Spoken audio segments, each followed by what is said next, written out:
Yo, what's up? What's up? What's up? I'm coming to you fresh off a service, sweaty and covered in grease. This is episode 17, the Peon podcast. Today on the show, we got Matthew Sartori, who was a previous chef at Wildflower. And as usual, I'll let him tell his story. Not going to get too much into that. This is also a little bit of a long one, so try to keep it short. But first of all, thanks anybody who reposted or posted anything about the episodes this week.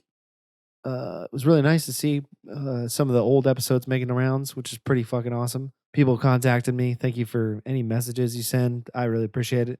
Any reposts, try to make connections because, it's just we're all just cooks. We're all just cooks and people in this industry. So I really appreciate people reaching out and sharing, spreading the word and stuff. It's also cool to see an uptick in in the listenership and shit. It's wild to see it slowly kind of creep up as the word spreads. I don't do any marketing. I don't do anything like that. So it's literally just people talking about it, people posting about it. That's fucking crazy to me that just some, dirty, poor line cook from Austin, Texas is somehow reaching people in Australia, one of which is Matthew Sartori. We met, well, we haven't really met, but we met online when that exact thing happened. He had listened to all the podcasts and he'd gotten in touch with me and just said like how much he liked them and stuff like that. He suggested somebody, a couple of cooks who I also contacted based on his suggestion, and then we just got to talking as usually happens with people I get in contact with online, and we just started talking so much. I was just like, you know what, let's just do a pod and we'll just talk about it on the podcast. And so that's what happened. That's what you're gonna hear. This is also one of the podcasts that was very much delayed for two reasons. One is because I was sick as a fucking dog 2 weeks ago. And then three, Matthew lives in Perth, which is 13 hours ahead. So the math doesn't really work out if you're a line cook who stays up till 2 in the morning. And then, he's a guy who has a kid, and then we live 13 hours apart. So the timing didn't really work out for a while, but we fucking nailed it down and we got it. We got it done. Okay. Yeah. Thanks again for all the suggestions and stuff. Still tracking down Guy Fieri. Still getting the leads on Guy Fieri. One day soon. Get Guy Fieri. Yeah, I got some cool pods coming up. Got a kind of a string of barley swine podcasts coming up. For most people, they won't know what that is. They'll be like, "Who barley swine? What is that?" That is a very influential restaurant in Austin and in Texas. It's a restaurant that's very near and dear to my heart. I idolized it for 10 years, and then I got the opportunity to work there for 2 years, and I'm really excited for that. So, and I hope you are too, because I'm really excited for people outside of Texas to hear about the people who have made probably the best restaurant in Texas for the last 10 years, and they don't get any credit. Well, they do get credit, but no one hears. They're just silent heroes that do this thing in the background, and then the people that come to Barley Swine, they're always talking about how this is their favorite restaurant. And there's a low key kind of like, I don't want to blow this up, but this restaurant's amazing and this is the best meal I've had on my trip of restaurants or whatever, people traveling through Texas or traveling around and eating places. And I think it is. I think it's one of the best places. But yeah, that's something to look forward to. That's something that I'm really looking forward to. And then I look forward to getting to some of your suggestions as well.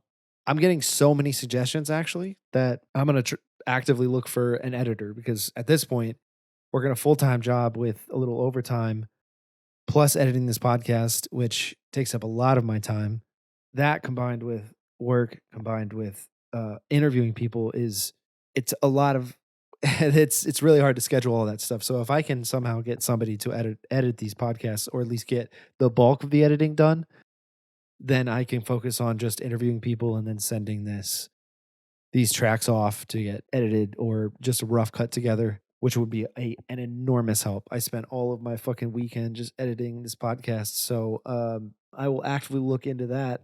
If you know anybody, if you have suggestions of people who might be willing to help, or anything else, contact me. DM me on Instagram, dude. I'm available. I'm always talking to people on there. It's fun to hear everybody.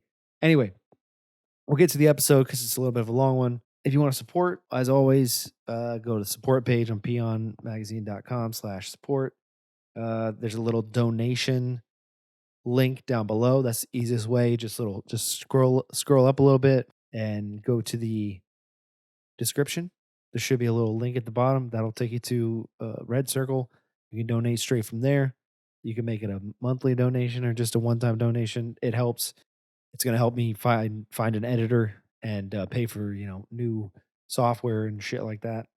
And then shirts that I'm working with artists to get made. So that stuff all goes directly to that. And on top of that, follow the Instagrams and fucking do all that shit. Check out the old episodes. Post, share, like, all that shit, And enjoy this episode.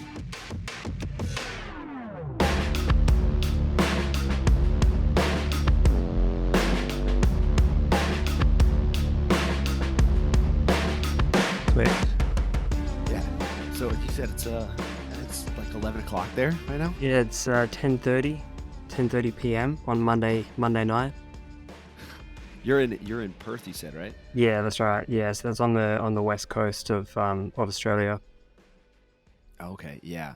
Yeah, I've always wanted to get down there. I've heard a lot. I used to have a friend from Perth. She was living in San Antonio, Texas, of all places. Okay. But that's wild. Yeah, man. I gotta ask, how did you end up listening to my interviews and Just through one of your previous guests that you had on, they posted that they were on, and then I listened to like all of them back to back, and then Oh, damn, man. Okay. yeah, and then I read a bunch of the writing on the website as well, and yeah, it's really Yeah, cool man, to that's see like when you talk about like a lot of your influence coming from Lucky Peach, which was a really amazing magazine when it was Nice. around. So yeah, it's really cool, and I think what I like most about it is that it seems very collaborative. Like people can just contribute, and it's really like unformatted. It seems from the issues. Yeah. Like people can just talk about whatever they want to talk about and stuff like that. So, Yeah, I was gonna say I should have started this first because when I first started doing the magazine, I had a hard time getting people involved because they don't know who I am. They don't know where I'm coming from.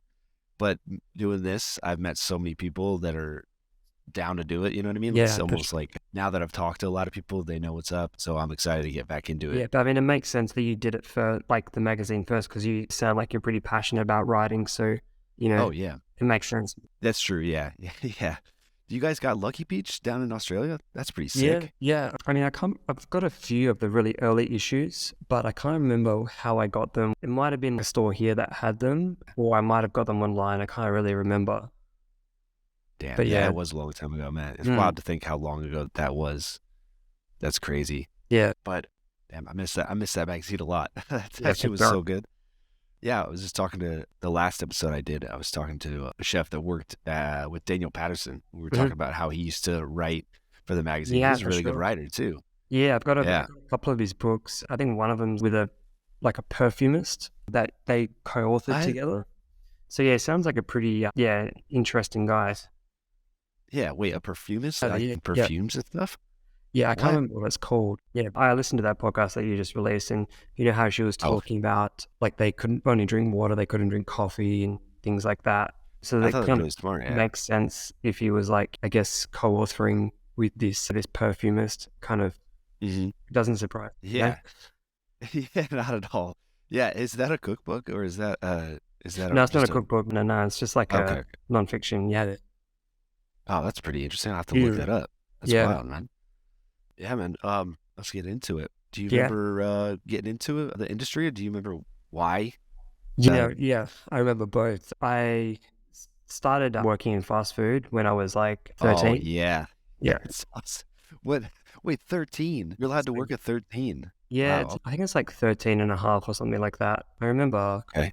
going for an interview there and they were like, how old are you? And I told them, they're like, oh, you can't start just yet, but come back at when you're this old. So it was all legal and everything. Like I remember my dad like having to sign and things like that. Yeah. It's not like child labor, Yeah. Why did you want to work that young? I think it was like peer pressure because I had some friends that were working there, but they were older than me. They were a Okay. couple years older. So yeah, I was hanging out with these guys and they all work there. So they're a couple years older than me. So I think I was maybe first year of high school, which is year 8. For us, like I know that schooling in the US is like very different, but Mhm. it's like that. Yeah. You go primary school for 7 years, then you got high school for 5. So it's the first year of high school. So, and my friends were Okay. in like a couple of years above me. So they were working there and they, had money and they were having fun and Oh stuff. yeah. Yeah. So I was like, wanted to get in on that. So yeah, I started working there and it What was was the restaurant? it's basically it's like the Australian version of Burger King.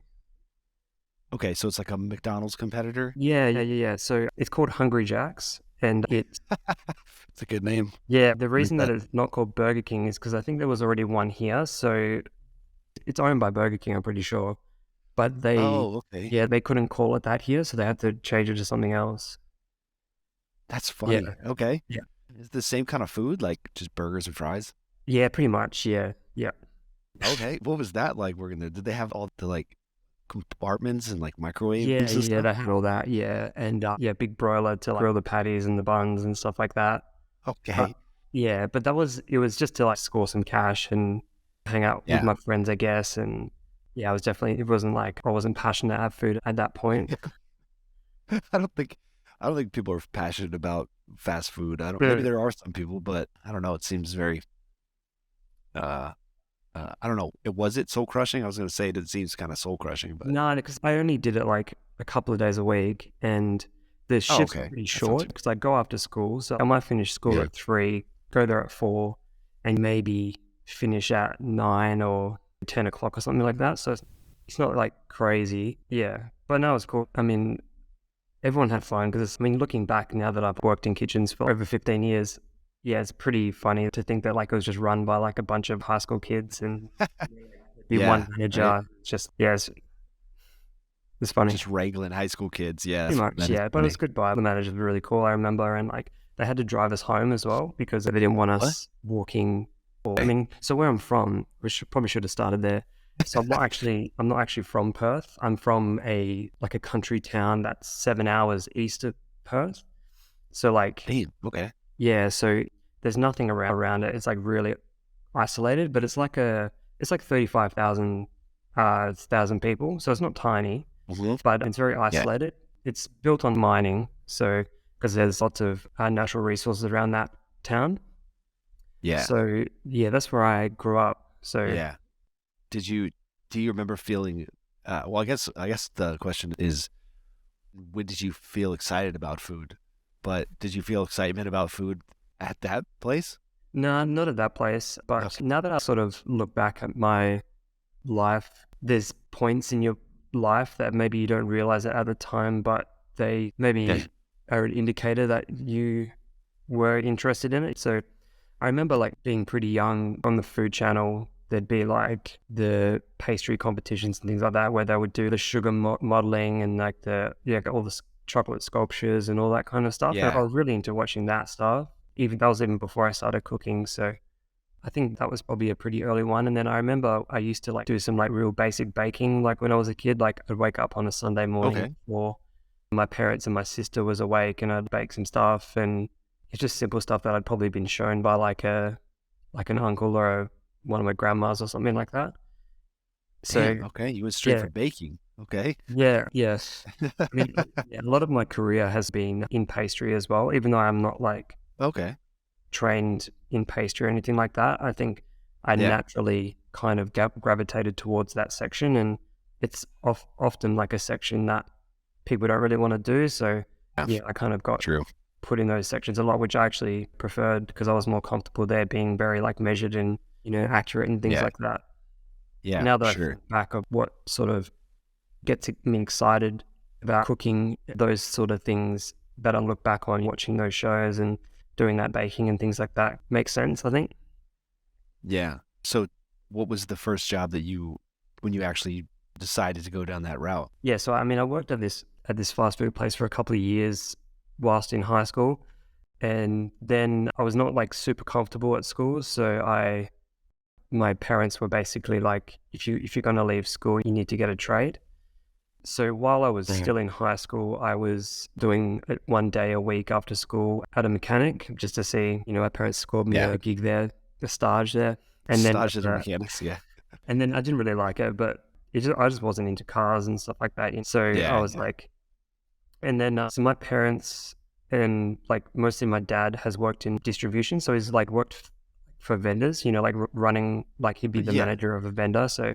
So he knew like all the, restaurant owners and stuff in the whole town because everyone would use the company that he managed. Yeah.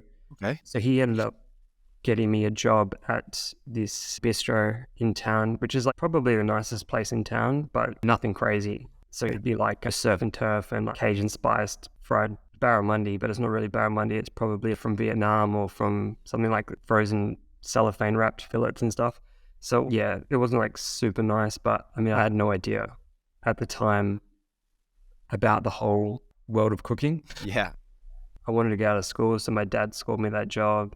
And as soon as I got in there, like I really loved it because I was just in this adult environment. This is when I was 15. So I was like in this like adult environment and, working in a kitchen is like very merit based. So I really liked that. Like I could do the work to the best of my ability and like always be there when I'm needed. And that's how you get your praise. And I think I have that mentality throughout my whole career, like up until now. Yeah. Yes, I mean, I really liked it being in that environment. And I started going to, so we call it TAFE over here, which is like the public trade school. So like all industries, hairdressing and animal studies and carpentry and all that. So it's TAFE, TAFE. And so I started going to school to study the cooking course as well. You said it was public. Yeah, so we have public and then we also have private, but you still get the same qualification either way. Is one more or less expensive? Because over here, is kind of it's mad. It's $30,000 a year. How much is it? $30,000. Yeah, so the public is cheaper because it's government funded, but it's only available to like Australian citizens. And then I'm not sure exactly how much the cost is of that. It might be maybe like $4,000 a year. Damn. Yes, I was an apprentice, so going to TAFE once a week, and then I'd work at the restaurant. I mean, I'd work at the restaurant 5 days a week because I'd have to go there after school. It was pretty funny. It was pretty much just myself and another apprentice that were running this restaurant. We would have like chefs come and go, but it was really a transient place for chefs, and we would often use like an agency. It's not like I was doing anything. I was just 15 on the fryer and stuff. But but the owners were getting in like recruitment chefs, so like a chef network. Was that because they couldn't find people, or because they wanted? Oh yeah, damn. Yeah. So you didn't have a steady like mentor in that sense. They just kept coming and going. No. They were just coming and going. So when I worked there was probably maybe 3 or 4 chefs in the 2 years that I was there. It was mostly just myself and another apprentice. She was, I think she was like a year or 2 ahead of me. And it was just like her and I for the most part, just like running this place. I would do the cold side, she would do the hot side, and that's it. Yeah. So wait, did you have any guidance or anything like that? Or did you just figure it out yourself? Not really. We'd have the chefs come through, but they're not really like that. They're just there to cook what the menu is. They're there for such a short time that they're not really there to like change the menu and things like that. The menu just, for the most part, just stay the same.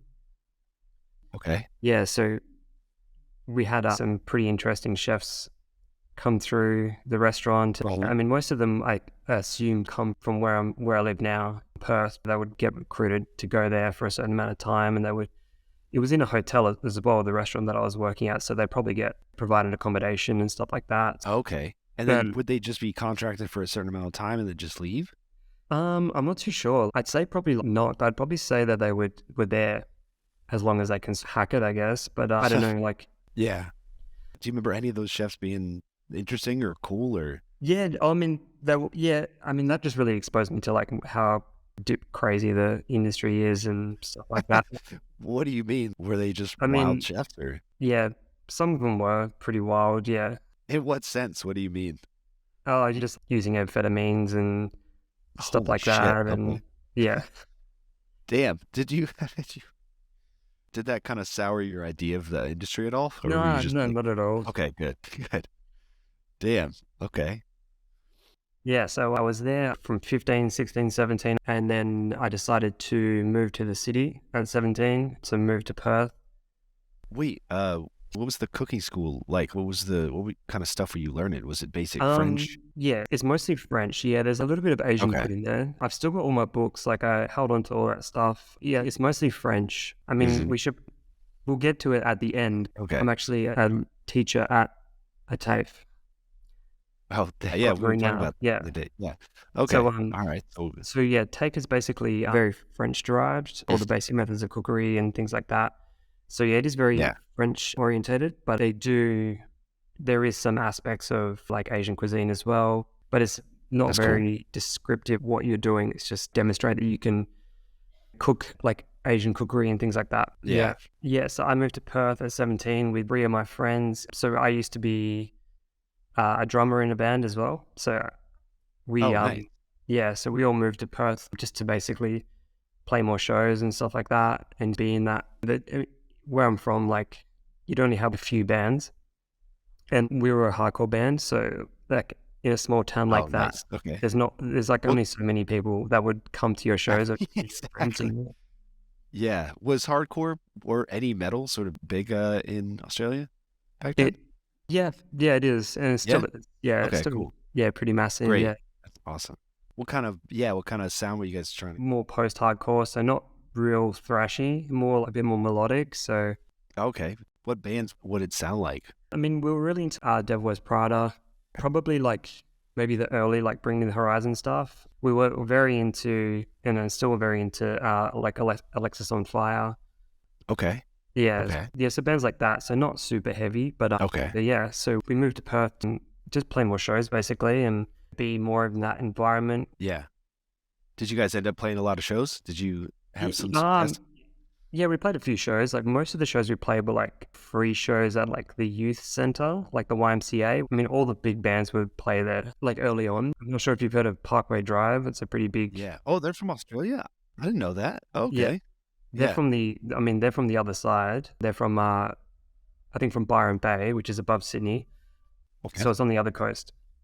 Yes, and Yeah. they played there when they were like pretty early on. So it's just like a tiny show, but it's pretty massive for the music scene in Perth, because it's where Okay. lots of people start, and it's all ages, like YMCA as well, and it's connected to a skate park. Yeah. So it's this pretty sick skate park. Okay. Then there's just Yeah. a room with a stage and a pit and a sound desk. So that's where the only people under 18 could go and watch music. Yeah. So Yeah. So all the 18-year-olds go over there and skate and just yeah, exactly. get loose, get wild. Yeah. So yeah, we played a bunch of shows there because it was just like so easy to get on there. You just put your name down that you want to play. So that was good practice. And Yeah. then yeah, we played some other bigger shows at better venues, but not too many.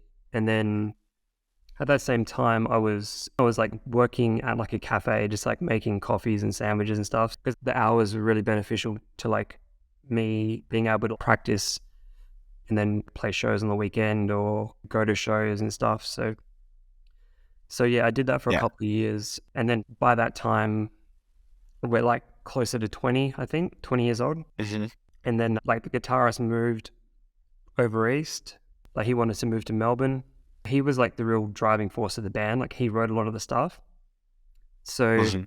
we got another friend in that we'd met to play guitar, and we wrote some cool stuff that we really liked. It was very different, but we really liked it. But I know we never really talked about it, but it didn't really feel quite right. And I think it was just because like it was us four, like this unit from this country town that we moved Yeah. together and stuff. So then when that one piece of the puzzle was missing, I think we were all, do we continue this or do we just maybe not? Because I mean, we weren't like really that ambitious to like, be massive. We were just like having fun because, you know, we Just liked. have fun with it. Yeah, so Yeah. we'll just, yeah, let's just call it quits. We can always do something down the track if we want to at some point. But yeah, so we stopped doing that. And then, I mean, personally, what do I do now? I haven't finished high school. I haven't finished my, my trade. So I started working at another cafe like pretty close to my house. And I think the deal was like I would do 2 days in the kitchen and help them out, say on like a Saturday, Sunday. And then the Yeah. 3 other days I would make coffee because I knew how to do that.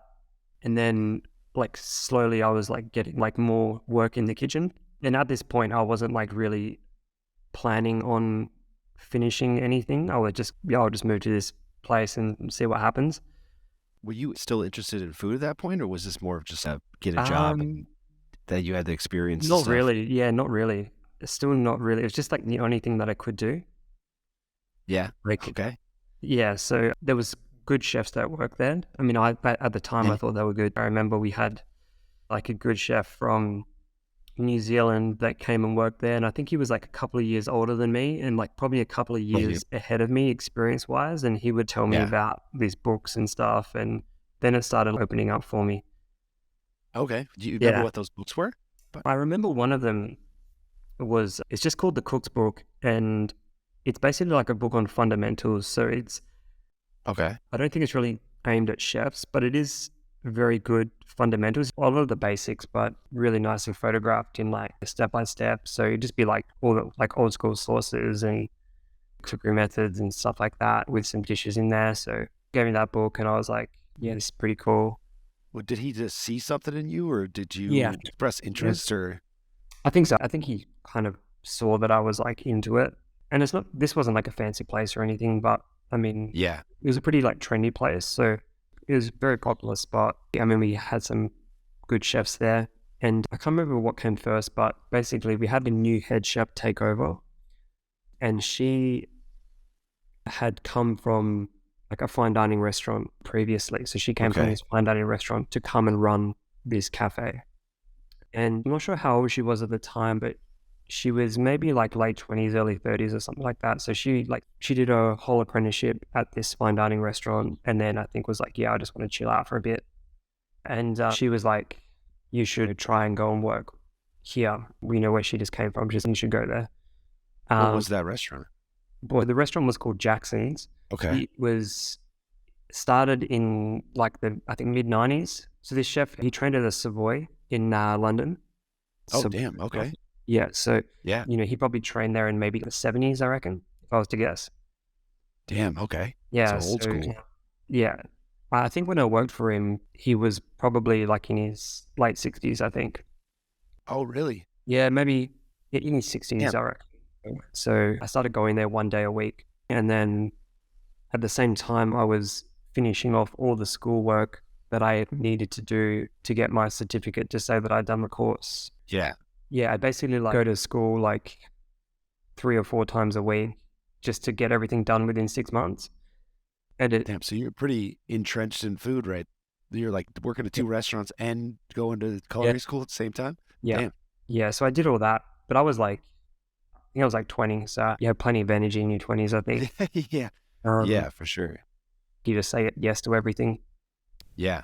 What kind of food was that? So it was very like, I mean, it was very rooted in French cooking, but it had like a Chinese twist to it. So he was yeah. So I mean, he's an English guy and trained in the French kitchen, but I think he had like a real fascination with China and Chinese food. So he kind of interjected Chinese ingredients and techniques into his food. Like one dish in particular that I remember was like, it was like a master stock braised pork belly, where you would just like braise it, press it, portion it, and then have it in a bane with the master stock just like holding to service. So it'd be like, so it was like that. It had an avocado puree and had a seared scallop and maybe I think like lotus root chips and like a lotus seed salad or something like that. So, I mean, super old school when you talk about it, I think. I mean, like the image in my mind of remembering how that dish was with like a swipe on the plate with the avocado and like very on a plate laid out. Yeah, it's very like telling of the time, I think. But yeah, I was working there and I pretty much worked mainly on pastry while I was there. Pretty much the whole time. Was that again because you wanted to, or did you get forced into it? Yes, because I wanted to. I mean, at the start, like the pastry section was just always so in the shit when I was going there 1 day a week. So I wanted to do that section. I was like, I'd get there and I'd just go straight there. And then it was so busy that I couldn't leave and do anything else Okay. because they had so much to do. Yeah. Because Yeah. they do like all the desserts, palate cleanser, obviously. They would do the canapé as well at the amuse bouche. And Okay. there was always like a savory and a sweet souffle on the menu. So they would Damn. do the Okay. savory one that was on the entree section as well. So it wasn't like in the pastry section you had to wait until the very end of someone's meal before you serve them. You'd be going when you do the entree and then also when they have dessert. Damn. So Okay. yes, I was You got good at making souffles, huh? yeah, for sure. Damn. Yeah, so I was there for a couple of years, just as like a commis chef. I don't think I like moved up more than that. Why is that? Is there just a pretty It was pretty solid. There was no real movement. Okay. Not most of the time that I was there. So Okay. yeah, I mean, back then I think at that age, like I think most of us, we go for a job interview and we don't even ask what we're going to be making because you just really want what that place is offering. You know? Yeah, you don't even think about the pay. You're just like whatever. But yeah, so like back then there was like a few fine dining restaurants. Like I was just thinking earlier about how many there was, and there was, I mean, for the size of the city, our population is, I think, maybe 1.5 million. It's not huge compared to some of the other cities, but I think at that time there was probably like maybe 6 fine dining restaurants. Oh, I mean, now there's only really like a couple. I guess kind of definitely not as popular as what it used to be. Why? Wait, why is that? I mean, I think it's like a lot of things. I think people aren't really as willing to devote as much of themselves anymore, I think.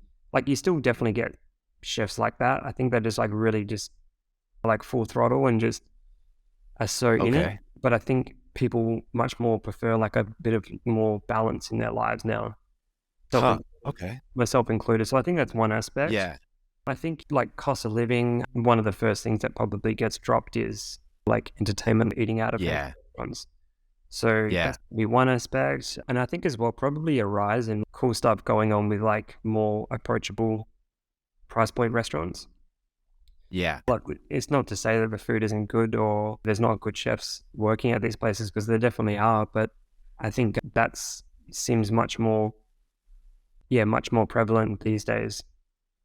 Huh. That's interesting. Yeah. Because over here, I think we're going the other way. There's too much fine dining. Yeah, I mean, we'll probably catch up in like 10 years. Yeah, for sure. Were you mainly in fine dining before you started teaching? Yeah, definitely done more fine dining than not fine dining. I would go, if you look at my resume, it's kind of like fine dining for a bit and then do something casual because I'm obviously like, I just want to chill out for a bit.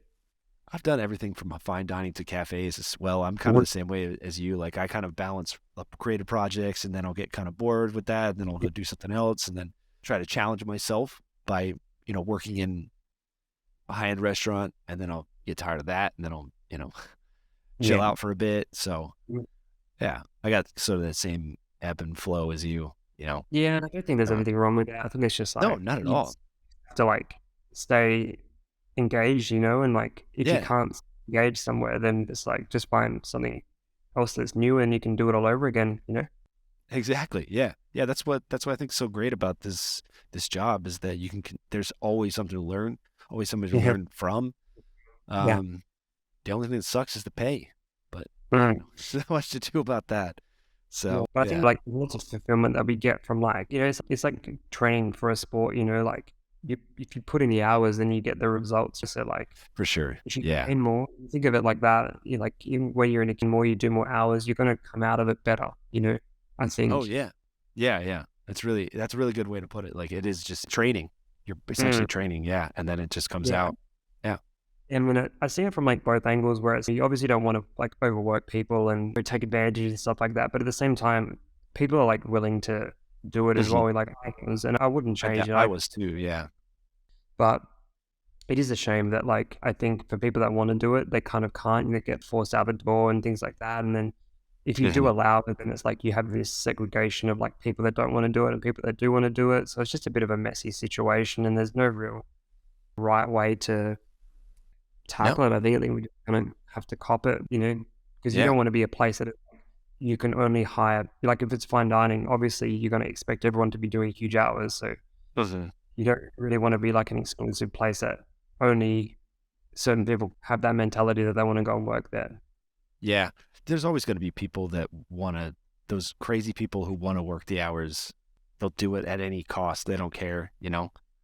And there's going to be Well, I like think the people who don't. So personally, I couldn't do that anymore. Like, no, I mean, definitely I'm not. only 33 now, and like I can't imagine myself like doing that anymore. Like it's just too. Yeah, it's a young person's thing. I mean, now, Yeah, yeah, sure.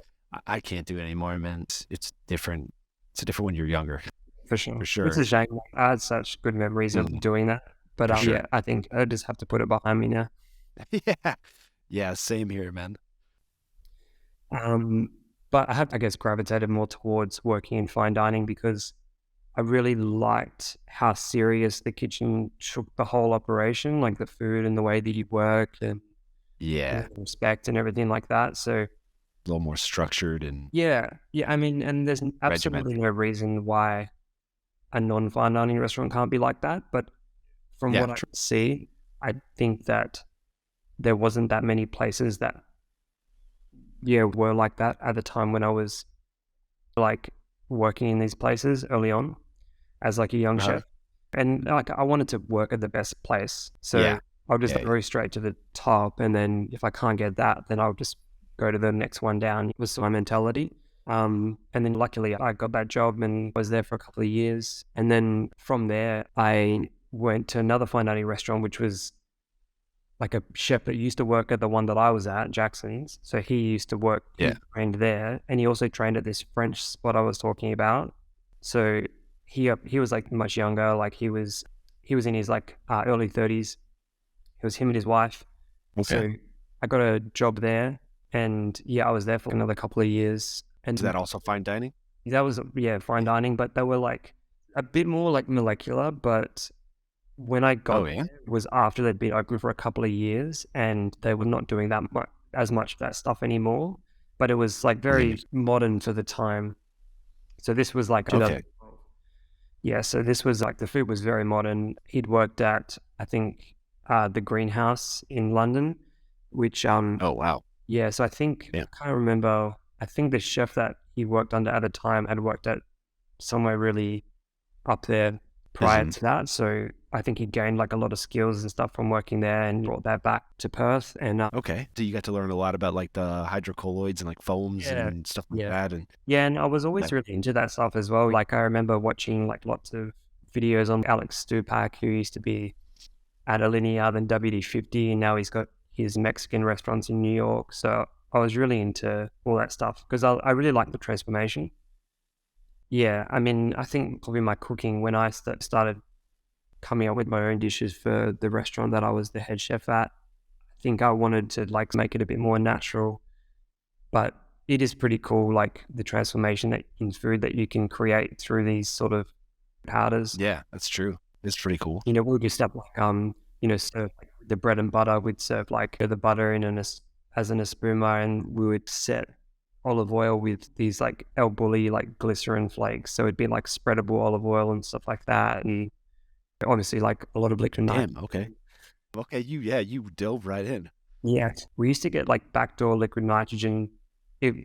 So the restaurant had like a staff toilet at the back, so we used to like leave it unlocked and leave like the liquid nitrogen tank in there, and the $50 under the handle or under the and then we would just like text the guy and he would come and fill it up, because I think they supply to like hospitals and stuff. So if they're missing like 30 liters, they're not really going to notice it. So it's just like a backdoor sort of situation.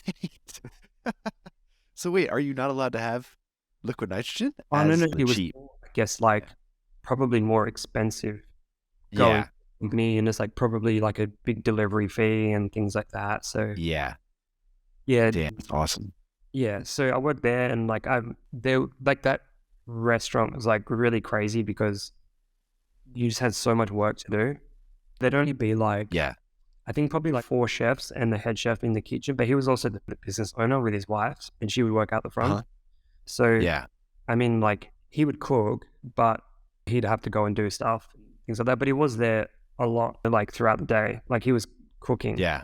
But it was just like a real tense place. Like you couldn't fuck up because he would give you shit and the other chefs would give you shit. So it was not that it was like a really competitive place, but you just had to pull your weight and you couldn't afford to make mistakes. And yeah, so was more of a like a toxic kind of like shit, or was it more like a supportive, you can do better, that kind of vibe? I mean, definitely none of that.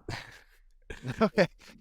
It wasn't toxic. It wasn't like people trying to ruin you or anything like that, but it was just almost like a bit selfish, I think. Everybody just had so much stuff to do that no one could help anyone else. Okay. Because like you just had so much to do, because it was like we do 65 covers a night, and it was like a 10-course tasting. So Yeah. everyone would be responsible for 2 dishes. So you have to prep 130 portions. Holy crap, that's And crazy. I was on desserts for half the time that I was there, so I'd make bread on top of that. Yeah, the first half we didn't have a mixer, so it was like by hand. Damn. It'd be like 5 o'clock. We'd have to have all your prep done and your section clean, and then you'd go for staff meal for 30 minutes. You'd come back in, you would do all the dishes, and then set up, and then the kitchen hands would get there at 6 o'clock, and then I guess we'd probably start serving at 6:30. Damn. Yeah. Wow. And what time are you getting in? Are you getting in Well, like noon or I think 10 o'clock? Nah, like on a Tuesday. So this place was open like Tuesday to Saturday. So on a Tuesday, we'd come in at 9, and then every other day, they only wanted us to come at 12 because they didn't want us to be like working too much. But we just had so much to do. It was like, I mean, we got it done. Yeah. It's so impossible to get that amount of prep done in that time. But Yeah, I know what you mean. Yeah. because there was no other Yeah. choice. Like you had to do it.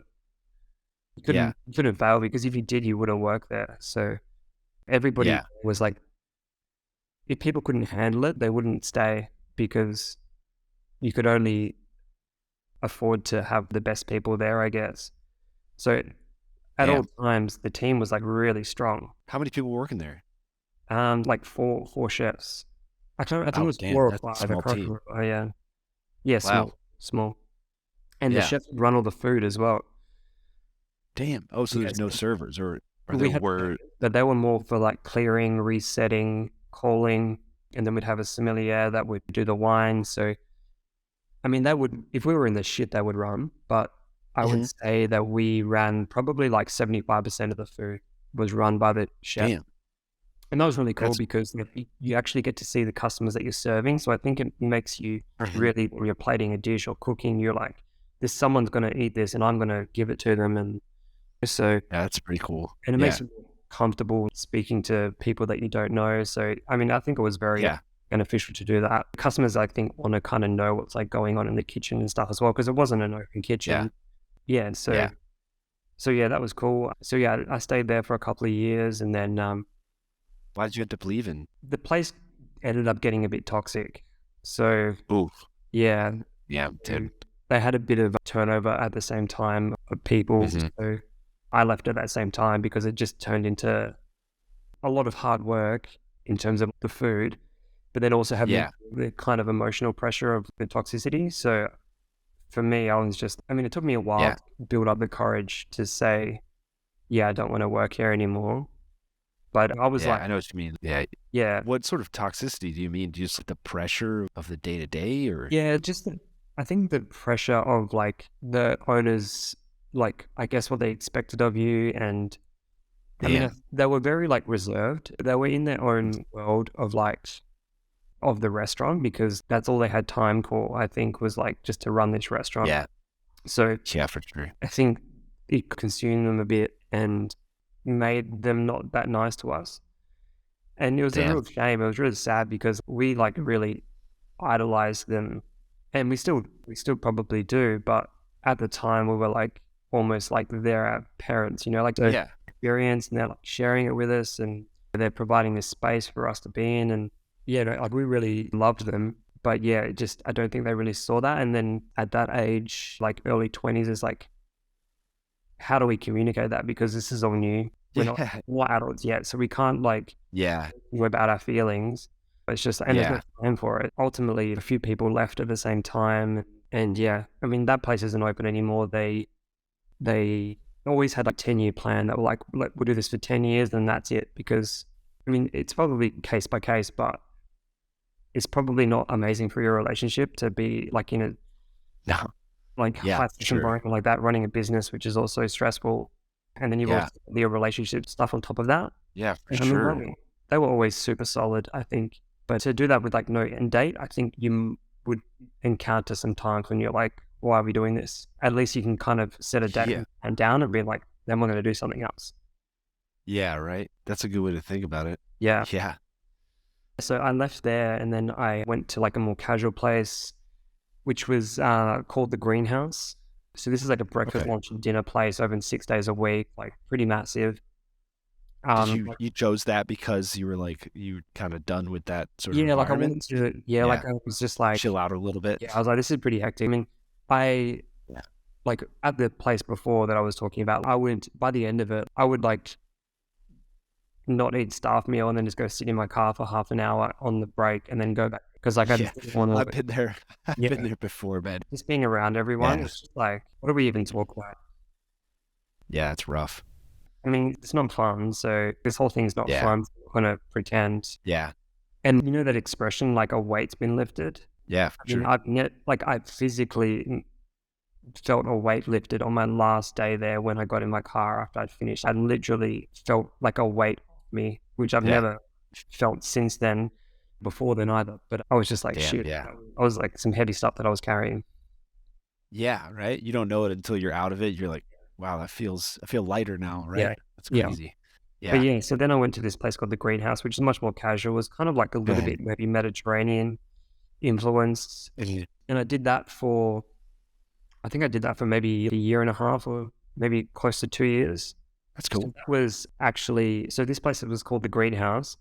So when you had Andy and Tiffany on and they were talking about Doug Master from Silo.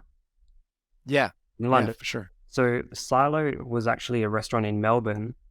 Oh, no way. And I'm not sure how it worked, whether like Doug franchised it or just asked the guy if he could use it. But Silo was actually like created by like an Australian guy. I mean, he's actually Dutch, but the whole concept of no waste restaurant with the branding of Silo and the name was created by this Dutch guy. His name's Joost. It's spelled Joost.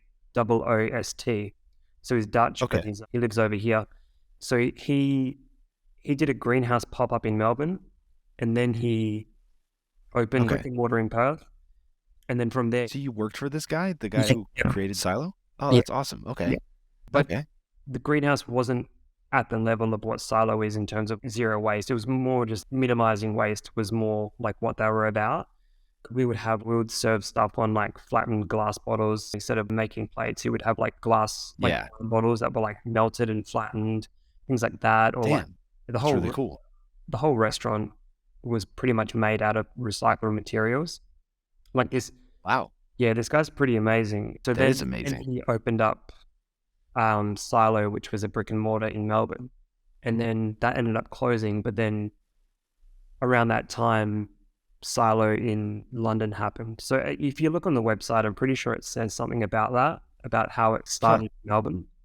And then, basically Douglas like took it and ran with it and has obviously created what it is today, which is a pretty special place from the looks of it. Not that I've been, but... Yeah. I mean, I just bought the book. I've got it right there. I just haven't dug into it yet because it's so dense. It feels there's a lot of information there. So, yeah. Yeah, so I was working there. I'm not sure if you've heard of that chef, but his name's Matt Stone. So he's a pretty popular Australian chef. He's like only young. I think he's like probably 36 or something like that now. So this is when he was like early 20s. Okay. Yeah, so I worked there for a bit and then they sent a head chef over from Silo to come and work at the greenhouse to be the head chef. I was the sous chef, so I think the head chef left and then they sent this guy over and I just didn't really gel with him. So, yeah, it was almost like we were trying to run two different restaurants and there was no like real good communication. And I expected communication to come from him because he was more experienced and he was the head chef and things like that. So, I can always look back now and think of how better to communicate in that sort of situation. But at the time, I just didn't really know. You also in your 20s still as Yeah, well? because I was probably like 23, I think. Damn. Yeah. So you're Well, still no, pretty young. well, yeah, Yeah. yeah, Damn. I started when I was 20. I started cooking seriously when I was 23. You went through a whole career before I even started cooking. That's yeah, crazy. yeah, Wow.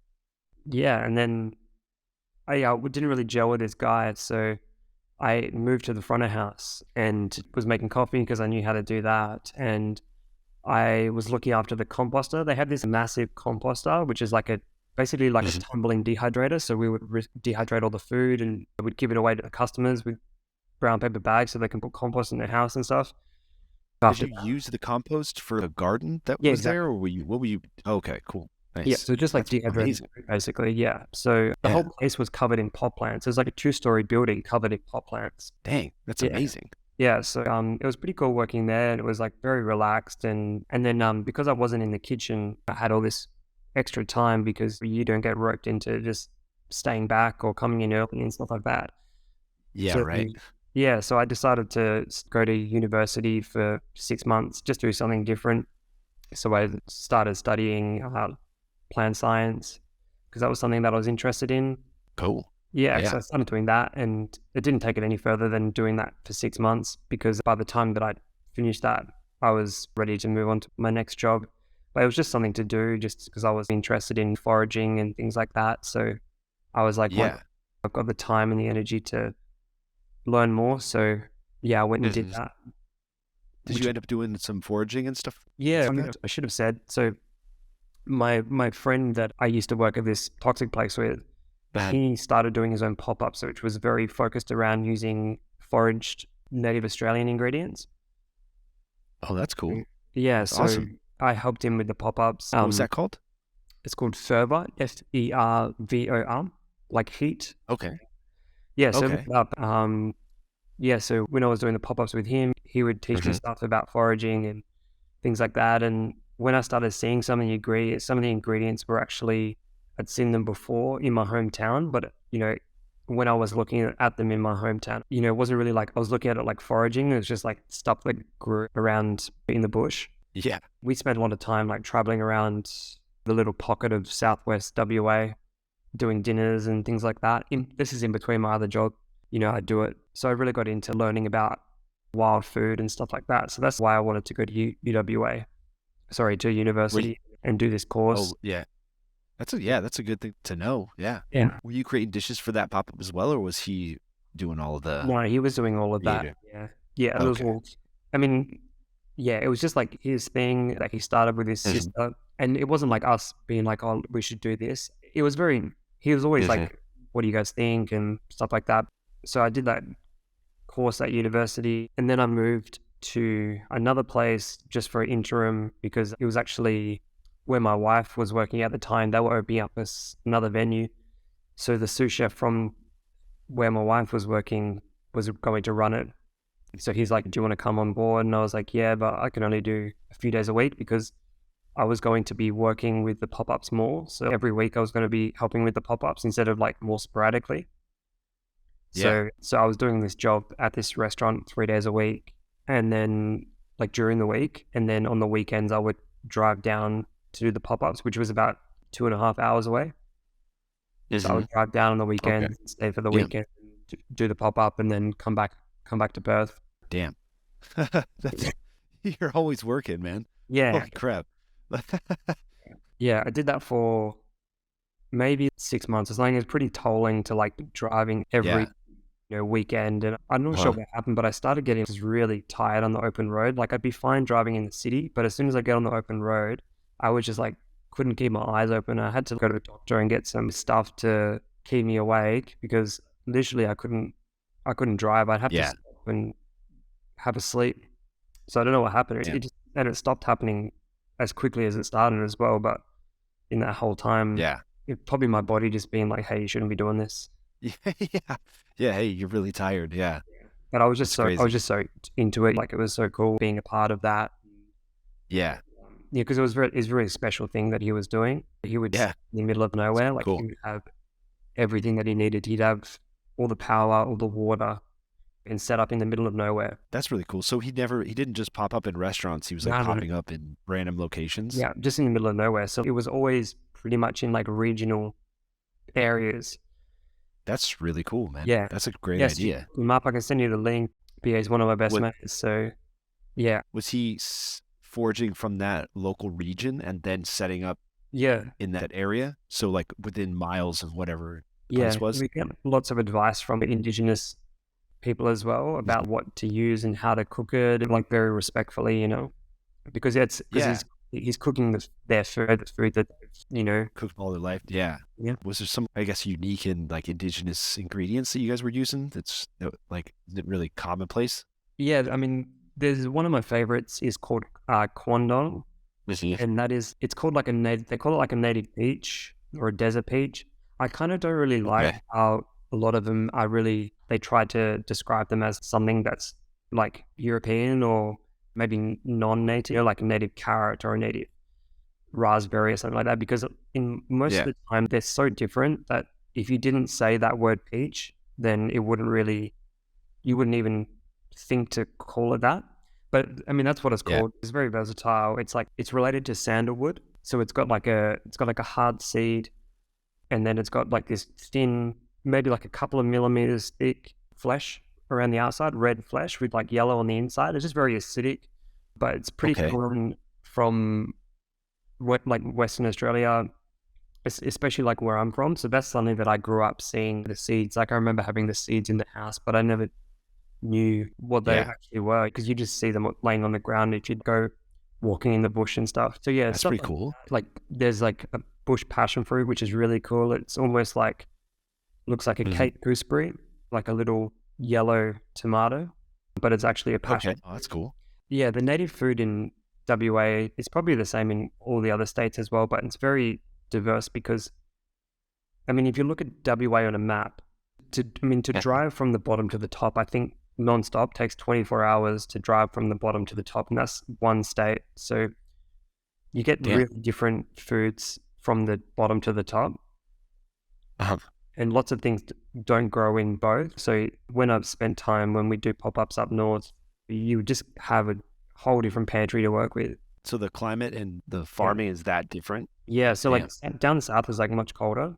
And as you go higher, it gets hotter and more tropical. So like up the top is like very tropical because it's very close to Indonesia, but in the middle is very hot and dry. I mean, a lot of things are like similar to things you might get elsewhere, but they're just like a little bit different. But for the most part, a lot of it is kind of pretty exclusive to over here, it seems. I haven't really seen that much of these ingredients coming from anywhere else. That's really cool. Yeah. Really unique stuff. Yeah, I mean, a lot of them don't taste amazing when you just eat them like that. So that's part of the challenge, is to like, can you make this special thing that you found delicious? So that's what we really liked about it, I think, is no one had really like done these modern cookery techniques with these ingredients. I mean, they have now for sure, but back then it didn't really seem like much of that was going on. So why did you stop doing that? I stopped doing that because I ended up getting a job at this new fine dining restaurant that was opening up. So I've been out of fine dining for probably like a couple of years at that point, maybe even 2.5, 3 years. And then this new place was opening.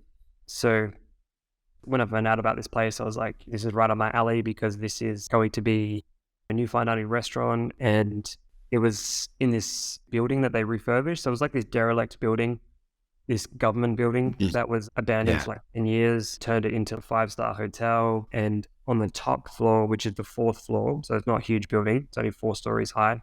On the top floor, they put a fine dining restaurant, and the fine dining restaurant is the only new structure of the building. So it's basically like a big glass box. It's almost like a sea container, but huge.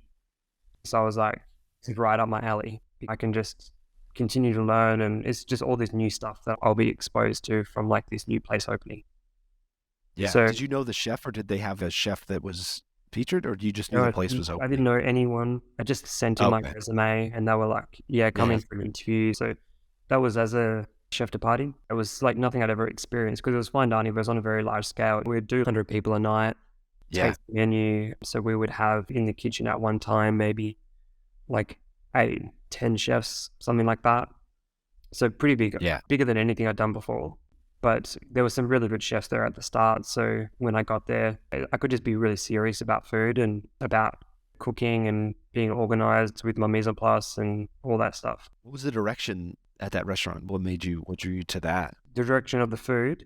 Yeah, and what drew you to like that place specifically? You said Well, it was just you like had to work there. it was just like so shiny and new, and it's like I'd never experienced really. I mean, I think at that point I'd been to a couple of like nice restaurants like Singapore and Sydney and Melbourne and stuff, but there was nothing like that in Perth. So I was like, I thought that would just be perfect for me. Yeah, because I would just be in like this serious environment and work with these chefs that have had this international experience, a lot of them and stuff like that. And yeah, so I got that job and then as a CDP and then worked my way up to junior sous chef in I think like a year and a half. I learned a lot from working there at that time, but ultimately I left to go on tour with the pop-ups. So my friend Paul, he was like, I'm doing this tour. It's going to be 2 months on the road. We're going to go to 10 towns and do 2 dinners in each. And it's just going to be like camping. that's awesome. Yeah, it's 2 vehicles and it's like 7 people. Yeah, I went away for 2 months doing that. The same pop-up? Yes, Same pop-up as before? Yeah, Oh. so he doesn't do it as much anymore because he's got a kid now. But yeah, every year he would do this traveling restaurant and do like a bunch of dinners. So I went on 3 of those. And that one was the last one. This is in 2017. So Okay. this was the last one that I went on. I think they did maybe one after that, 1 or 2 maybe. Yeah. But yeah, I left this fine dining restaurant because a couple of reasons. Like I didn't really gel massively with the head chef. Just the way that he sort of ran the place, I didn't really think was the right way to go. And then there was like a bit of a dispute between me and them about pay because there was someone that had the same position as me who was getting paid more than me. And it Oh shit. Yeah. it was just like out of principle. I was like, I don't expect more, but I do expect the same. And Paul was like, do you want to come on tour? And I was like, yeah. So I just packed that in and left. Yeah, not that I wanted to because I enjoyed working there. But yeah, those things combined with the offer, I was like, yeah, I'll just go and do it. Yeah, because it's like an all paid holiday that you just have to cook a little bit. Yeah. Yeah. So you get to cook in some exotic places and yeah, for sure. Just like really unique situations. Yeah, cooking on the beach and cooking like Awesome. a bunch of stuff that we'd foraged all day and went fishing and we'd catch fish and we would serve that, stuff like that. Yeah. What was the clientele mainly? Was it like, are you selling tasting menu tickets and stuff? So it's a little more high end? Yeah, the clientele was like just people from the town pretty much because we'd go to these towns that like not much really would be happening there. It's pretty rural towns. So when we put these dinners on, they would just sell out so quick because it was like something for people to come out to experience. And we were cooking the food that like is from their region. Yeah. So it's really cool. Like it would be a long table dinner. So everyone would eat at once and it would go for probably 4 hours or something because it's just so drawn out and people would come up and chat. And yeah. That's cool. Yeah, it was really cool. What did you do when you got back from that? So when I got back. It's not much to live up to that, but yeah. No, not really. But I mean, you can't live off that. So yeah. Yeah, and so when I got back, I was like, this was really nice just to like chill. And especially because you're away, it's like you can't do anything as well. You know, you could just chill pretty much, like just hang out, go to the beach and stuff like that. But when I got back, I don't really want to go back into working in like a stressful environment like that. Because the place that I was at before was pretty stressful. Like it was pretty busy. We're doing huge hours. Like we do like 60, 65 hours a week. Jeez, man. Yeah. Insane. Yes. So then when I got back, a girl that worked with my wife, her boyfriend was the brewer at this new brewery that was opening. And then he was like, we need a chef, so if you want to come have a chat to the owner. So I did. And what he wanted to do, I was like, yeah, this would be pretty easy. I was just like pizzas and we got to make our own charcuterie and stuff like that. That's cool. Yeah, it was pretty mellow, like it was real minimal setup, but I was like, this is a kind of good deal for now. But I was never there to stay there forever. So I just you kind of helped set things up. Yeah, and like I got some of my like closest friends that I'd met cooking along the way to come and help me because they were either in between jobs or ready to move or something like that. But it was like pretty fun. And it was a brewery, so we just drank beers a lot and ate pizza. Yeah. So it was pretty fun. Pretty fun, yeah. But then I ended up getting that itch to cook more refined food, which is like really common for me. So to get to like where I am now, like I'm a teacher. What I learned when I worked at the last fine dining restaurant, the shiny one, was I would always get tasked with training people and realize like I actually kind of like sharing that stuff with people. And I had no ambition at that point to be a head chef anywhere. And like, I mean, I always had ideas of dishes that I put in my phone or in my notebook, but I was never working toward a place where I'm going to be the head chef. Do you know why? Because I'm the same way, but I know why I don't like it. But do you know why you didn't really want to go for that? I think like I didn't really want to put myself out there. I was probably just not confident, I would say, is probably really the reason. I was just not confident. So none of the business side or anything like that. It was just more about like a personal confidence kind of thing.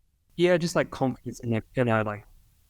Can I produce like good dishes pretty much? I mean, at that point, like I've done a little bit of business management stuff. I mean, it's just all math, all that stuff. So so I realized that I liked training and had a really good experience at TAFE. And as well, at that point, I didn't really like just define myself as 100% chef and nothing else. Yeah. I had like other interests that I wanted to do. And I knew that if I continue this career further and get higher up, because the older that I get, the more money I need to make for the house and the car and all that stuff. So it's just a natural progression that like you take on more responsibility because you can handle it, because you've got more experience. And then also your financial demands outside of work are greater. So it just makes sense, just the way that it works. Yeah. But I had these other interests that I wanted to pursue alongside cooking. Like I got really into yoga and I wanted to be a yoga teacher, not to teach people yoga really, but more just to force myself just to do it a lot. I really wanted to do that. And then I got into pottery as well. So it's kind of like, if I take a head chef position at a serious place, I don't think I have time for any of that. Yeah, exactly. Yeah. That's why I was like, maybe I can teach and have a bit more balance. So at the time when I was at the brewery, I went and did the course to become a teacher. And then in the middle of the course, the executive chef from the place that I'd just been at, the shiny restaurant, called me up and was like, hey, do you want to come back and be the sous chef? And then I was like, yeah, I do, because I did want to go back. I'd been missing like cooking that food, and I'd gone on tour, so I was like, that was out of the way. Was that chef still there? Did you say you had a problem with? Yeah, see, the chef that I wasn't really a fan of, he had left. Okay. So yeah, that was 2018 that I went back and finished off my course while I was working at this restaurant. And then I was actively looking for teaching jobs, but it's a pretty hard job to get in the public sector, which is where I wanted to work because that's where I'd trained. It's a pretty hard job to get because there's not much movement. Nothing came up for ages, for a couple of years. And then at the end of 2018, the exec chef resigns. So he'd been there for, I think, 3 years from the start. And he'd resigned to go to the Ritz Hotel, which was opening up in Perth. And then there was a bit of what's going to happen, because is everyone going to follow him, or is everyone going to stay, or who's going to go and who's going to stay? Yeah. So yeah, it was a bit weird for a bit. And then basically, obviously, like the head chef was the natural progression to take his position because they had such a tight relationship. Yeah. Or maybe he'll go with him. But then, yeah, it was a pretty drawn out process. I mean, essentially I ended up getting the head chef position, but what sort of happened was they were offering it to both of us, myself and this other guy. Yeah. But I was like, I'm not going to apply it for the position over him. Because what I gathered from that is that they wanted to give it to me and not him.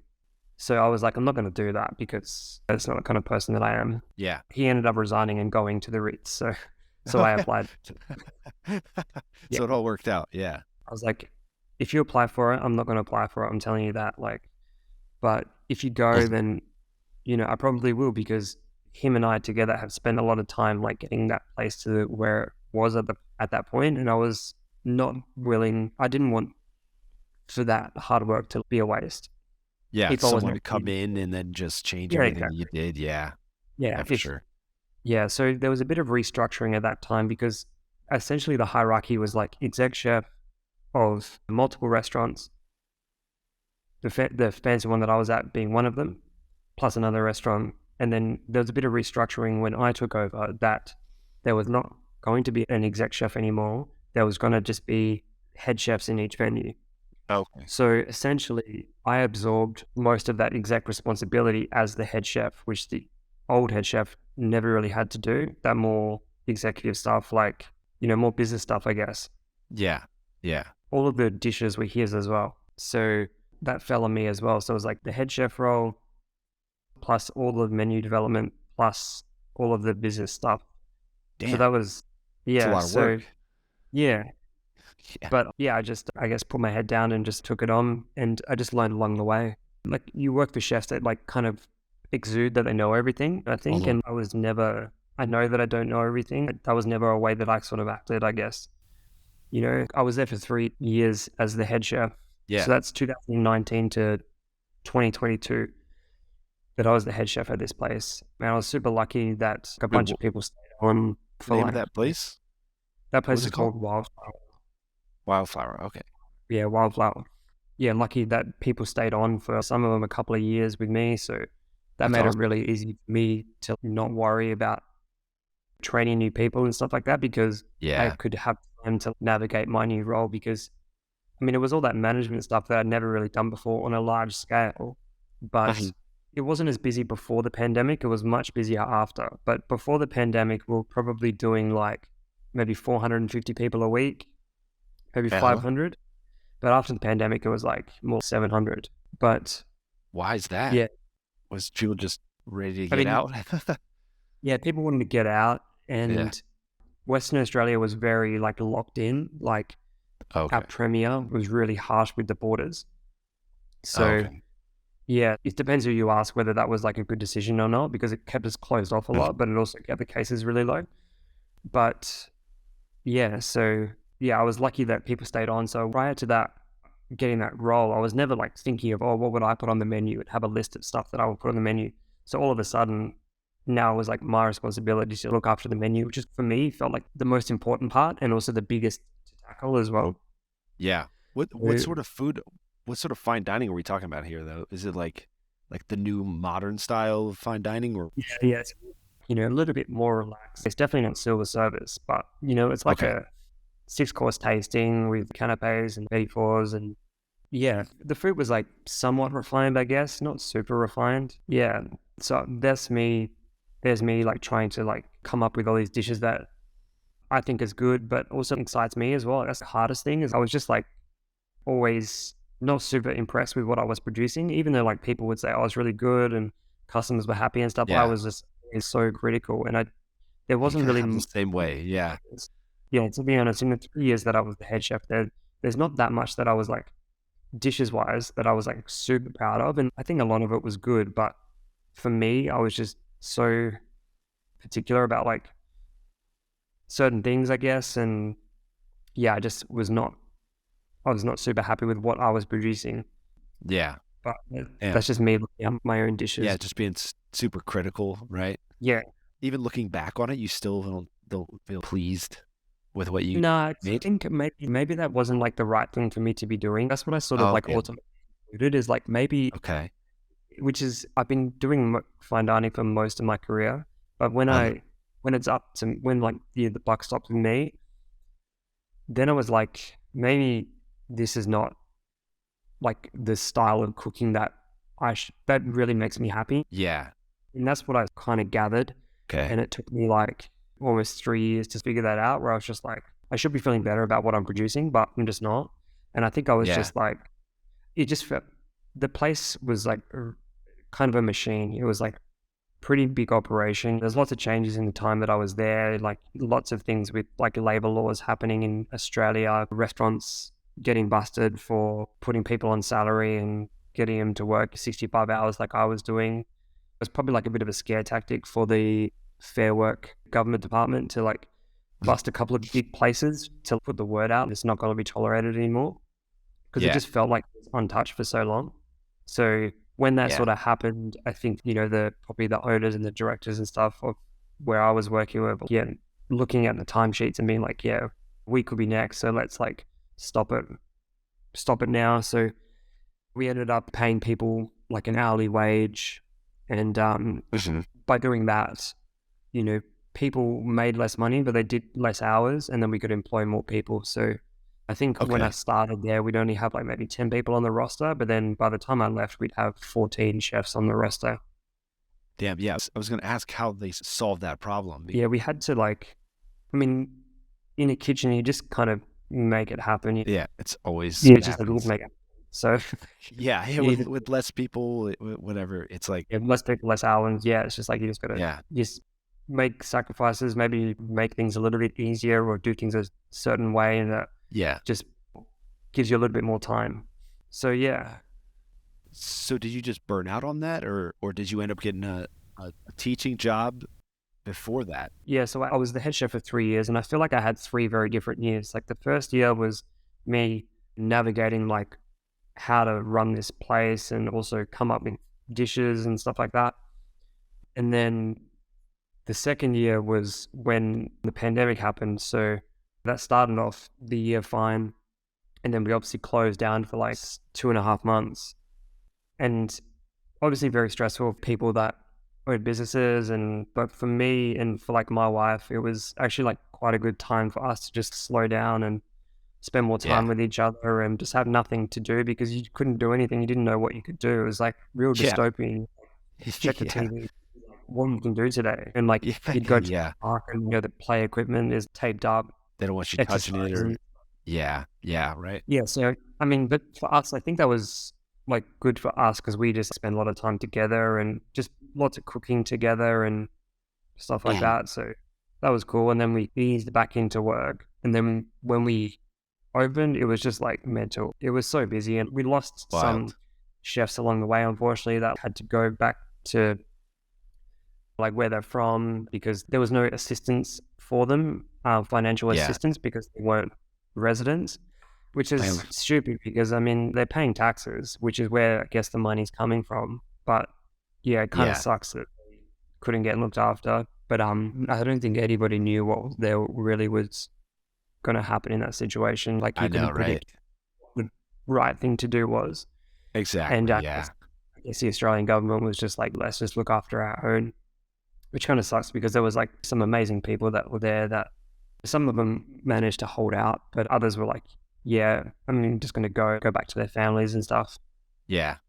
And then when we reopened, it was just so crazy, like so busy because people had been deprived of going out to eat at restaurants. So we were just so busy, and it literally didn't stop until I left. Damn. It was still going that hard until I left, which was like over a year and a half later, or about a year and a half later.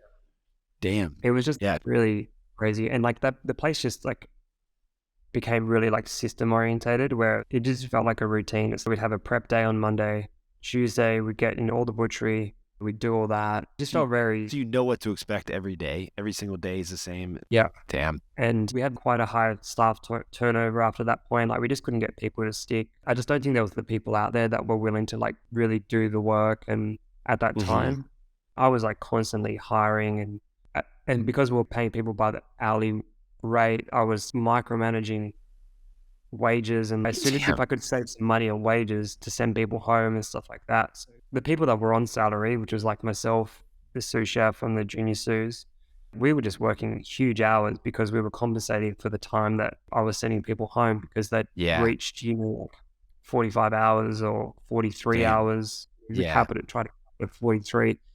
Like, so you pick up all the extra hours, Yeah, it's just not sustainable. Yeah, not at all. And then 2021, my wife and I had a child, so that kind of changed a lot for me. Different focus. You're like, I can't spend all this time at this restaurant. It's too much work. And when she went into labor, it was like the worst possible time that it could happen. It was like, oh no, the bosses wanted to do like this like brunch function. We're like mainly like a dinner restaurant, so they wanted to do this brunch, and it was like the dumbest thing, but we don't have a choice. We have to do it.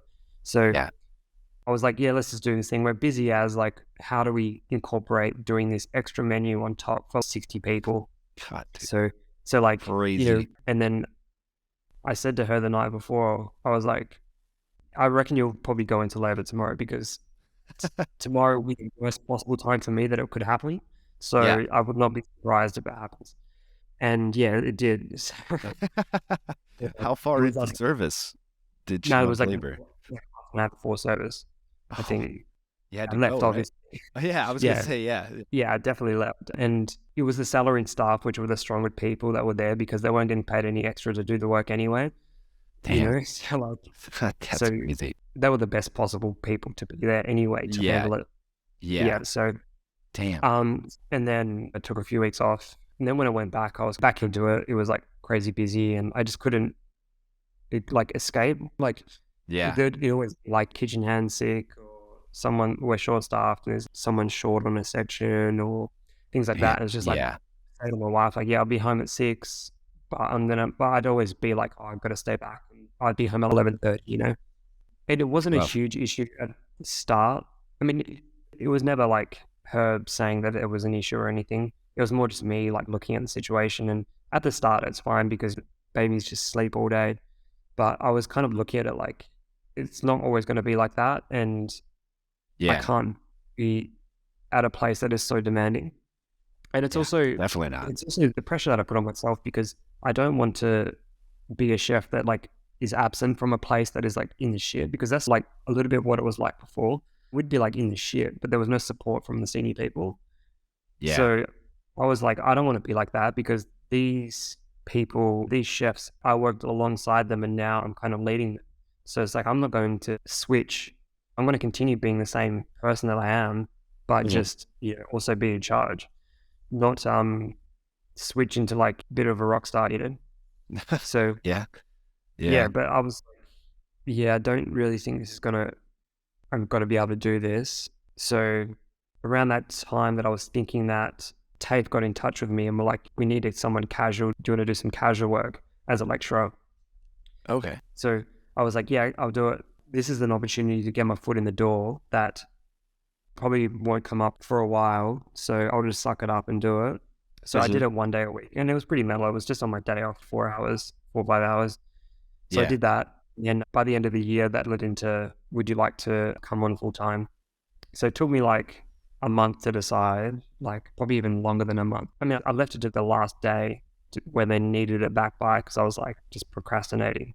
And What was the stall there? Like, why were you stalling? You just not sure if you wanted to do it? just my ego, I think. I'd worked up to this point of being a head chef at the flashiest restaurant in town. And I was like, how does this look for my trajectory as a chef if I leave to go and do this? Mhm. And Yeah. then, so that was like in my ear a lot. And not that anyone said anything to me, but I was just like, Yeah, it's just you your know, personal. yeah. And I was like, I guess there's chefs that are like in a similar situation to you, like maybe in the same city, or I might look at it like on a national level, sort of like put ourselves as a little bit of competition maybe. And I was just like, I'm like exiting the race if I take this position. And then I had to really think about it. And I was like, do I really care about being in this race? And then I realized I was like, I'm not. That's not why I do it. And I don't even, as a chef, I was like not thinking about really what like other people or critics thought. I was just like trying to produce the best possible food that I could produce Mhm. in the environment that and everything that I had to deal with. So Yeah. yeah, you know what, if I walk away from this, I don't really care. And it might be a big deal for a little bit, but in 6 months time, like people are probably, just be on to the next thing. And like Yeah. ultimately it's like my life and my family that like Yeah. is being affected by For this sure, man. or could potentially be affected by this, not really affected by it at that point. Because my wife understood, she's from hospitality. We met at this toxic restaurant. So Yeah. She understands. yeah, and she ran a bar and she was working as much as me, probably even more. She got it. So she wasn't like, I can't be with someone that's doing this. She understood why I was doing it and was Mhm. 100% supportive. But yeah, obviously our futures changed because of having a child. So I was like, Mhm. yeah, I'm just going to do what's best for us as like a family. And yeah, I mean, it's still what I wanted to do, wanted to move into, but Was it tough choice? yeah. And I signed the thing. I had 2 months to start And I didn't resign until 4 weeks later because I was just like, maybe I should stay. You were still considering it even after you signed the contract? I was Yeah. like, because I couldn't talk to anyone either. Like no one had been in this situation I knew, so I didn't know what to do. I could only like weigh up both situations and be like, well, if I stay, probably nothing's going to change. It's probably just going to be the same. I don't think I think maybe I was burnt out, but I think I was just like really losing the enjoyment of working in a kitchen because yeah. I think, look, the management of it really consumed so much of my time, like physical and mental time, that I was like, there was so little cooking left. Like I couldn't work a section because like I had to be close to my phone for emails or had to be sorting stuff out. So I couldn't do a section, Damn. Yeah. And that's what I really loved is like just cooking on a section. So yeah. I mean, that's why we do this. Sometimes the fun gets lost. It's like, I know it's a job, it's not supposed to be fun, but there is some element of fun there in working in the kitchen, and then also the challenge of it. If you don't get to have that challenge and that like adrenaline of it, then the enjoyment's gone, Yeah. Yes, I was like, this place is not going to change for me. So yeah, I'm going to go. And then I resigned, and they tried to get me to stay and offered me something more and stuff like that. But ultimately, the person that I resigned to, the big boss, he understood. I told him, you know, so. Did they know where you were going? Yeah, I told them that I was like considering it, and not to like, just to be honest with them, I wasn't trying to get them to give me a pay rise or anything like that. I was just like, hey, I'm just letting you know, like, I'm not really happy, and there's a job prospect out there that I'm considering to take. So it kind of got serious, like with meetings and stuff, where they were like trying to tell me the future of what the plan of the restaurant is and where I fit into it and stuff like that. And I don't think they were making it up on the spot because I all of a sudden was considering resigning. I think that it was always there, but they were never like getting it to me because everyone in the building was just so busy. Yeah. There's no time to just stop and talk about stuff. Of course. Basically, I ended up resigning and then passed it on to the sous chef. So just following, I guess, the same thing that I did. But hopefully I left the place set up a little bit better than what was left to me. Well, how does that decision feel now? It feels good. Like I try to think about the things that I miss, and there's only a few, and it's definitely none of the management stuff. I miss like mentoring chefs when you have like chefs that are like really into it and they look at me like I looked at the chefs that I worked for. Yeah. You're like, you look that I looked at them and I've got so much to learn from you and I want to just do everything for you, So I really miss that. And I miss being in service when it's just so synergistic, when like, love that. Just the physical emotion, everyone's got their prep, everyone knows what they're doing, and you're just like, just sending courses and like, everything's going so smoothly and there's a real I really miss teamwork that vibe to it. Yeah. I mean, obviously it's not always like that. You always have hiccups and stuff, but I can still remember services that I've had where it's just been so seamless. So that feels really good when like people are just like firing on all cylinders, like making it happen. Yeah. Well, how's the teaching going? How's the new crop of cooks? Yeah, so it's pretty diverse. Like the students, like we'll have, I guess, a big mixture of people that are not really sure what they want to do. So they're just testing it out. And then we also have apprentices, which they're coming from industry now. Yeah, so it's pretty mixed, but yeah, I do enjoy it. So we have a restaurant at the school as well. So basically we do like normal service. We have entree, main, dessert section. So I spend my time 50-50 doing classes and the other 50 doing the restaurant. So that's fun and like breaks it up and it's like, that's cool. I get to be in service. I mean, the food is very simple because, you open the restaurant when they've been there for 3 weeks. So for some of them, that's the first time they've picked up a knife. So the food isn't... That's wild. Yeah. Yeah. I mean, the food is like good produce that we're working with and everything, but the techniques are like a little bit, it's not fine dining because you don't have manpower. You're teaching people how to cook that stuff. So and how to work a station, right? Exactly. Yeah. And all that organization stuff that comes a lot into play with their assignments and things like that, workflow planning and all that stuff. Yeah. Damn. It's noble work, man. Yeah. Yeah. I said to my wife when I took this position, I was like, me taking this is not like me doing this forever. I still consider myself a chef and want to be a chef at a restaurant.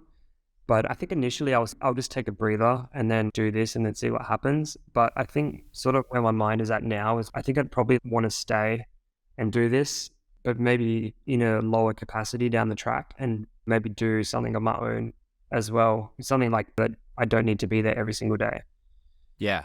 Yeah. A little Where, low maintenance kind of restaurant. And then, yeah, you can tell from like places that I've worked that I kind of jump around a little bit. So I can't really imagine myself going back and doing that in a restaurant. Yeah. So if I did something and maybe not necessarily be the head chef, but just run it or something like that, then, balance between the two, I think that would be what I'm aiming towards at some point. I mean, there's nothing happening at the moment, but yeah. So you see yourself maybe owning a restaurant at some point. Huh? yeah, I'd like to, but I'm just like, for me, like I don't really eat out that much. So I find it so hard to gauge like what people really want because, I mean, I think I have over the years had ideas of opening something, and I've had even more seriously people be like, hey, do you want to team up? I've got this investor that's willing to put this money in. Do you want to open something? And I'm like, yeah, let's do it. And then we come up with a concept, and it's a cool concept and everything, but there's like sort of two ways. If it's like a new concept or something a bit different, there's sort of two ways it can go. It can be like a hit, or it can be like maybe the place isn't ready for that kind of thing, Yeah. So, Yeah, and I sure. think like it took for me to have this experience to like get over just because maybe I can produce something that's a bit different doesn't mean that people want to come to it. That's a good attitude. Yeah. That's smart. So I'm kind of Yeah. very cautious. Yeah. And I'm still with one of my best mates that I also met at the Toxic restaurant. So we do like pop-ups every now and then, and that's cool to still exercise our creativity and Yeah. cook dishes, and there's no sort of boundaries. We can just cook whatever we want. Like where I was the head chef, there was lots of boundaries of what I could cook because the place was so busy that for proteins, you were really limited to only a few, like always have to cook that protein and then just change everything around it. Yeah. You could pretty much only have like duck, maybe pork belly or something like that. And so, I mean, it was very restricting as well there. So during the pop-ups with my friend Richard, we can just cook whatever we want. We don't do it to make money. We just, as long as we Do it like for kind of fun. break. Yeah. Yeah. And we like, a lot of chefs that we've worked with along the way, they're always like, oh, let me know when you do the next one. I'd love to come and help out. So we're never short on staff. That's great. Yeah, I think things are moving in that direction. Yeah. It seems like people are just want to have fun again cooking and just Yeah, exactly. Yeah. be creative. Yeah. Yeah. I Yeah. mean, what do you think? Like, what sort of direction do you think the food is going? I mean, by the sounds of it, you're saying that fine dining is pretty big in Austin. It is, but man, what would I say? It's fine dining, but I guess it's more of it's less of the like plated like tasting menu fine dining and more of just like expensive. Like there's a restaurant here, Suerte, which is getting a lot of attention because they have a masa program. They make all their masa in house, make their tortillas in house. So there's a lot more focus in that direction, like people focusing on one ingredient or one area. I find that there's a lot of people leaving restaurants and just starting their own thing, like people just making pizzas, doing pizza pop-ups, sandwich pop-ups. It's going in more that direction because everybody has the same complaints that you have, which is that they want to balance their life. They're tired of working so much and not being able to have a home life or being able to start a family and focus on the family. So yeah, I think everybody's going in the same direction. It's kind of wild to see. It's interesting that it's happening all over the world. Yeah. I mean, like the staff shortages, by the sounds of it, it's just happening everywhere. Yeah. Yeah. So what's your plan for the next little bit? Well, I'm pretty busy, like being a dad and just teaching, so it's hard to fit other stuff in. To be honest, I mean, I'm doing the pop-ups, but it's just so much work. Because we do everything like on a weekend. We do all the prep in my house, then we move into the place we're doing it. So we'll probably do a couple more, but yeah, I said to my friend Richard, it'd be cool to do something different next. Do a couple more of these and then maybe do something different.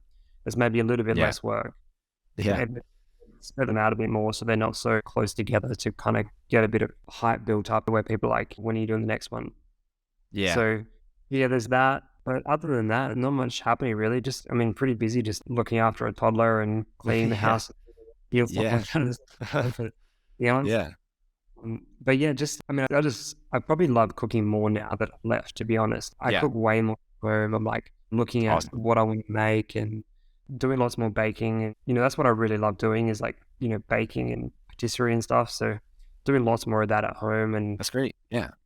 so, yeah, I'm getting much more fulfillment of cooking, I would say, from actually leaving the restaurant than actually staying in it. Yeah. That's wild how that happens. It's like restaurants kill our drive to cook. It's crazy. Yeah. But that's just the way Yeah. it is, Okay. you know? Yeah. I'm chilling at the moment. Yeah. Hang out with my son, my wife more. And yeah, that's it really. That sounds great. That sounds fantastic. Yeah. Well, shit, man. I guess that's a good place to leave it. All right, Yeah. man. Well, it was great talking to you. Thanks for your patience with the back and forth. And yeah, glad we finally made it happen. Great to And, talk to you. all right. Thanks, man. All right, Appreciate thanks, it. Zach. Man. Thanks. Bye. Bye.